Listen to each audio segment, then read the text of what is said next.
Vamos a otro tema, porque más de una veintena de homicidios se registraron entre los fines de semana de Navidad y Año Nuevo en el país, hechos de los cuales incluso 2 menores fallecieron. Casos que además han ido en aumento en la región metropolitana, donde algunas autoridades piden estado de excepción para poder enfrentar esta crisis. Queremos profundizar en lo que está pasando en Chile, en nuestro país. Para eso nos acompaña el académico de la Facultad de Gobierno de la Universidad de Chile, Hugo Fruhling. ¿Cómo está, Hugo? Muy buenos días. Muy buenos días a usted también. Bueno, después de tener este fin de semana, hemos visto los homicidios de Año Nuevo, más de 20 entre Navidad y Año Nuevo, hoy en la mañana otro en la Florida. Uno se pregunta, Hugo, ¿qué es lo que está pasando y por qué nada de lo que se toma como decisión para enfrentar este problema parece resultar acá en Chile? Bueno, a ver, dos cosas. En primer lugar, hay una multitud de hechos que tienen diferente origen. Algunos tienen que ver con asesinatos en el espacio público, otros con disputas entre padres e hijos, como en el caso de Talca, otros que parecen ser venganza y que tienen distintos orígenes. El punto común es que estamos frente a una especie de epidemia en el que distintos conflictos se resuelven mediante el uso preferentemente de armas de fuego, lo que no ocurría. Ahora, más allá de este diagnóstico, diría, la pregunta de si lo que se ha propuesto funciona o no, no puede hacerse sobre la base simplemente de contar el número de homicidios. Habría que ver qué tan detallado es el plan, cuánto de ese plan efectivamente se está cumpliendo, y correspondería cada cierto número de semanas o meses hacer los ajustes. Esto no puede ser equivalente a emitir un plan, anunciarlo y que después cada institución siga trabajando por su cuenta. Ya, Hugo, pero ¿cómo evalúa usted, por ejemplo, la violencia que hemos visto que está presente no solamente este fin de semana, pongámosles los últimos 2 meses que han sido bastante fuertes, noviembre y diciembre en el país? ¿Cómo impacta esto en el resto de la sociedad? Porque uno son las personas que se ven involucradas, hemos visto ajustes de cuenta, bandas rivales, vimos lo que pasó en Pedro Aguirre Cerda, además durante el fin de semana mientras se grababa un videoclip. Pero ¿cómo le afecta esto al resto de la sociedad, a la gente que mira esto por la televisión, que lo lee en los diarios y que escucha permanentemente que el país está bajo una ola, una epidemia, como dice usted, de homicidios? Mire, yo creo que hay dos tipos de efectos que son importantes. El primer efecto, naturalmente, es el de temor a salir, temor a ocupar espacios públicos, una cierta desconfianza hacia los demás en la medida en que en cualquier momento puede aparecer una pistola o uno estar concurriendo a una feria y encontrarse en una situación en la que se producen muertes. Una sensación de riesgo, en consecuencia mayor. Y la segunda es desconfianza acrecentada hacia las autoridades, y no solo hacia el gobierno, sino que también hacia la oposición y también hacia las instituciones que participan del sistema de justicia penal, policía, fiscalía, etc. O sea, las consecuencias son hondas. Y por eso hay que ser muy cuidadoso en cómo se trabaja comunicacionalmente el tema para buscarle solución. Ya, y en la búsqueda de esa solución, ¿es la misma receta aplicable para todo el país? Se lo pregunto mirando las cifras de las tasas de homicidio. Al nivel de país tenemos 6,7 por cada 100.000 habitantes, pero en el norte, por ejemplo, en Arica tenemos 17,1 por cada 100.000 habitantes, en Tarapacá 13,4, en Antofagasta 9,4. ¿Debería haber un plan especial para el norte, otro para Santiago, otro distinto para el sur, o hay que aplicar la misma receta en todo Chile? Yo creo que no hay que aplicar receta. Hay que hacer diagnósticos, y los diagnósticos, como usted dice, son particulares a cada situación. Pero el diagnóstico está hecho, es cosa de mirar las cifras, Hugo. ¿Ah? El diagnóstico me da la impresión que está hecho, lo hemos escuchado cuántas veces, en cuántos ministros, en diferentes gobiernos. El diagnóstico de lo que está pasando lo constatamos día a día, pero la solución es la que parece no calzar con el nivel de agresividad y de violencia que está enfrentando el país. No hay que confundir tener cifras con tener un diagnóstico sobre las causas y los factores que están empujando esas cifras. Podemos tener muchas cifras y mucho temor, Pero si no sabemos cuáles son los nudos centrales que están activando esa violencia, podemos equivocarnos en el diagnóstico. A eso me refiero. Tenemos que tener un diagnóstico particular de la situación. Decir que en el norte hay crimen organizado es cierto, pero hay múltiples maneras de crimen organizado. Hay bandas más estables, hay bandas que salen y entran del territorio, hay bandas donde actúan quienes luchan por el control del territorio y hay bandas que luchan por penetrar droga desde afuera. O sea, a eso me refiero. Necesitamos diagnósticos puestos al día constantemente para poder hacer un análisis criminal. Ahora, para saber si las cosas resultan, no hay que mirar tanto el número de cifras, sino que mirar aspectos mucho más detallados. Por ejemplo, la tasa de resolución de homicidios sin hechor conocido ha venido disminuyendo. Segundo, la investigación de los homicidios ha ido aumentando en rapidez. Tercero, la velocidad de reacción de las policías cuando se denuncia un hecho de estas características ha venido aumentando o disminuyendo. Y es allí donde uno puede ir haciendo ajustes, porque las ideas pueden ser buenas, pero la implementación puede ser compleja.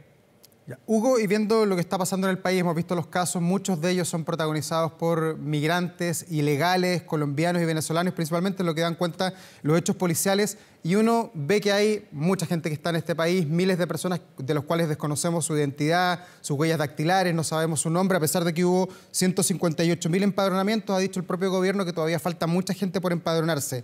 Y vemos la otra cifra de las expulsiones, y muchos desde la oposición abogan porque esto se acelere. ¿Se solucionaría de alguna manera el problema si es que Chile expulsara más migrantes? El 2023 cerramos con 920 expulsiones, siendo que hay más de 10.000 personas que esperan ser expulsadas de Chile. ¿Estamos fallando ahí? ¿Está fallando el Estado? Mire, todo lo que significa la aplicación de la ley es positivo. Si hay migrantes irregulares, y esos migrantes irregulares son personas que, de acuerdo a la ley, debieran ser expulsados, lo peor que podemos hacer es no aplicar la ley, por cuanto eso va creando una sensación general de que da lo mismo si la ley se aplica o no. ¿Y haya fallado el Estado de Chile? Pero yo diría que hay un 13% de hechores conocidos que son inmigrantes.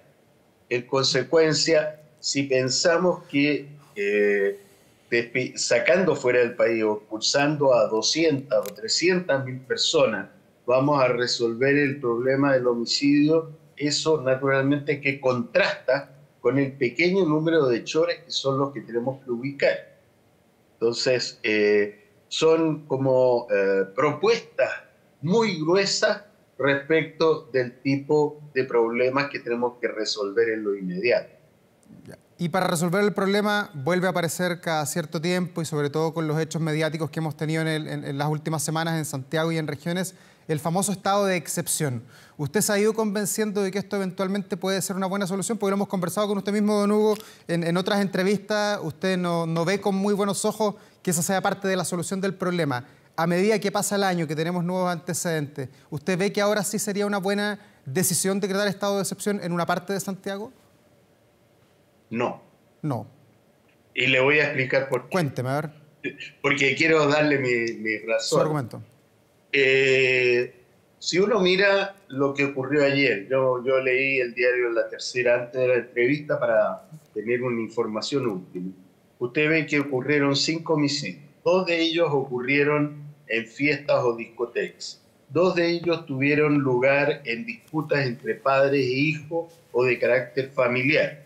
Y solo uno de ellos parece tener alguna relación con temas de organizaciones criminales. O sea, tenemos una multiplicidad de hechos. Si uno va sumando esos hechos, yo le pregunto, ¿qué efecto podría tener el patrullaje en las calles de las Fuerzas Armadas? Solo un porcentaje de esos hechos tienen lugar en calles que son concurridas. En consecuencia, si uno busca darle, como le digo, soluciones muy gruesas a las cosas, al final no son soluciones, sino más bien golpes de fe. Ahora a mí lo que más me preocupa es que al poner nuestra atención en las Fuerzas Armadas, estamos distrayendo nuestra atención del fortalecimiento de las policías. Si son las policías las que no están dando abasto y las que deben investigar los delitos, las Fuerzas Armadas no están preparadas para eso. Pero Hugo, perdón, en ese punto, ¿no es de alguna manera oportuno quizás pensar en las Fuerzas Armadas pensando en la sensación de seguridad que la gente recibiría y que exige? O sea, el fin de semana vimos el asesinato de 3 personas en Pedro Aguirre Cerda, murió una chica de solo 13 años que quedó en medio del fuego cruzado entre 2 bandas, y en esa comuna los vecinos decían el sábado: queremos a los militares, queremos que se haga algo, porque al parecer las medidas y las decisiones que toma el Estado, que toma el Ministerio del Interior principalmente, no se condicen con la esperanza de mejora en la sensación de seguridad que tiene la gente. Es lo que veíamos el viernes, el sábado en los relatos. Sí, es posible que las esperanzas de la gente sean otras. Ahora yo entiendo eso, pero yo creo que las consecuencias de sacar a las Fuerzas Armadas en Pedro Aguirre Cerda van a hacer que las vamos a tener en todo el país haciendo cosas que no son aquellas para las que existen las Fuerzas Armadas. Y que si existe además temor, tenemos también que entender que la tarea de la institución del Estado son reducir la violencia. Ese es el centro de lo que debemos hacer. Una vez reducida la violencia va a ir reduciéndose el temor. Entonces, yo lo que diría es, a ver, vayamos a Pedro Aguirre Cerda. ¿Habían policías? Llegaron policías, el gobierno prometió que iba a haber un trabajo preventivo mucho más proactivo, inteligente, y que se iba a complementar en el plan que se llama Calle Segura. Calle sin O algo violencia. por el estilo. Sí, sin violencia o algo por el estilo. Bueno, ¿cuál es la dotación? ¿Cómo influye la tasa de ausentismo laboral de los policías? O sea, hay muchos tornillos para ver. Yo no quiero criticar a nadie. Lo que digo es que tenemos que mirar las cosas cuidadosamente. Está lleno de experiencias exitosas de reducción de homicidios, incluso en nuestros países, ¿no? En Colombia se acaba de anunciar una reducción aún mayor de la que ha venido dándose en materia de homicidios a fines de este año. En consecuencia, esas experiencias en las que se ha usado la policía y no los militares son las que tenemos que mirar e ir ajustando. Ya. Entonces yo entiendo por Dios, todos tenemos esas ansiedades cuando salimos a la calle. Nadie está exento de ellas, pero tenemos que buscar las mejores soluciones. Ya, pero ¿hay alguna medida de shock que pueda aplicar el gobierno ahora ya? Porque usted lo decía, está en vigor el plan Calle sin Violencia, Navidad segura, Diciembre seguro, Verano seguro. Lo hemos visto en las últimas semanas cómo las autoridades lanzan diversos planes con reforzamientos, con mayor coordinación entre las policías y también los guardias municipales, con botones de pánico para el comercio y un montón de cosas más. Y sin embargo, vemos que los crímenes siguen iluminando cada día las noticias de este país. ¿Hay alguna medida de shock que usted como experto ve que está disponible y que hoy día no se está aplicando?